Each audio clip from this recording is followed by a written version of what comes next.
I'm Kelsey Baker, a mom and a school psychologist with Central Rivers AEA Education Agency.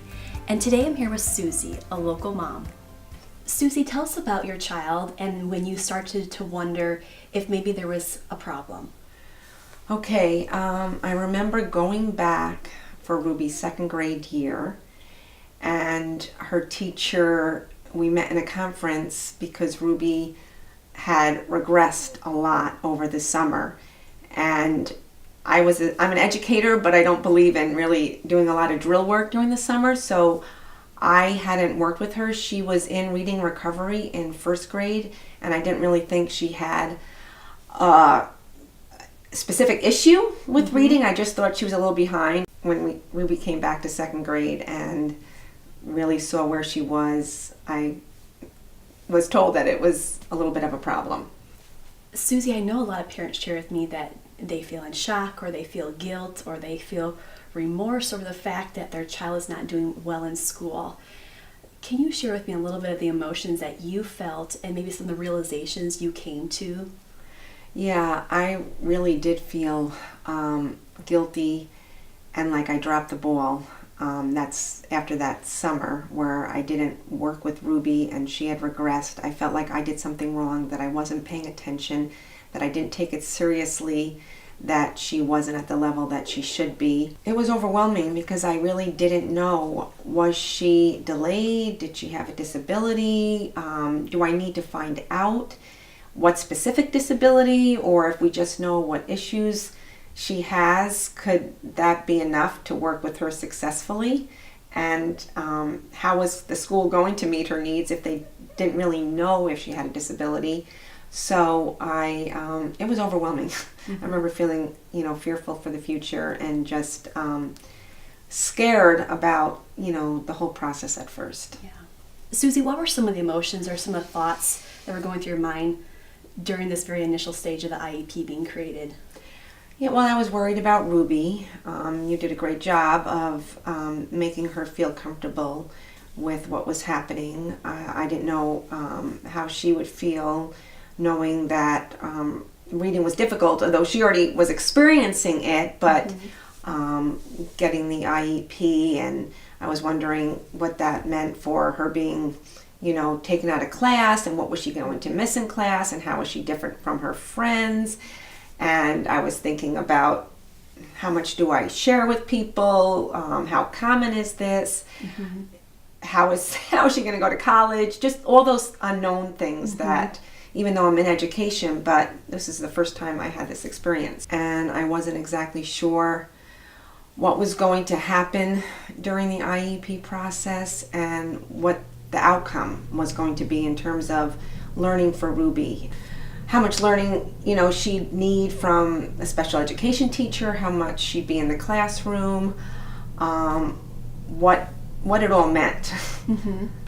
Suzy, what other advice would you have for other parents or grandparents or caregivers or other people who have important children in their lives that are embarking on this in their own life?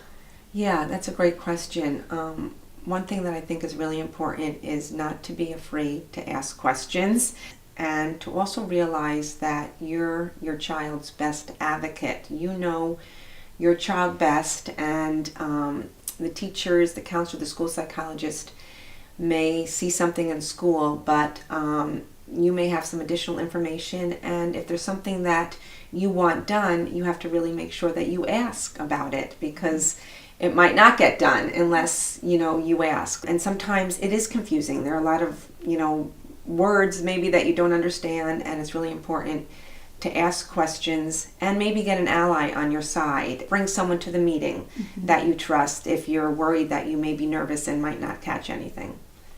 One thing I remember you shared with me too, Suzy, is that you always wanted to go to IEP meetings in a really great state of mind. Yeah. And so you said, I came with my questions written down, I came with a fresh mind and a good perspective when meeting. Yeah, I wanted to be emotionally ready and in a state of mind that I could hear what was happening, and so just being prepared. Yep. Asking for the information I needed beforehand, so when I got to the IEP meeting, I was ready to focus.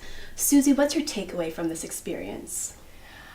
My takeaway is that all kids learn differently, and you don't have to learn in one way to be considered intelligent or smart. I have 2 older kids who, learning came easy for them. They did well in school, and I thought that was the model. And Ruby has taught me that you can learn in different ways, and you may have a weakness in one area and then a strength in another area that really shines through. So it has expanded my understanding and idea of what it means to be intelligent, and how well you do in school, and that sometimes you need various supports to be able to achieve and learn, and that's not a bad thing. I'm really glad you mentioned that about strengths, because so many times IEP meetings become about how we can help the child.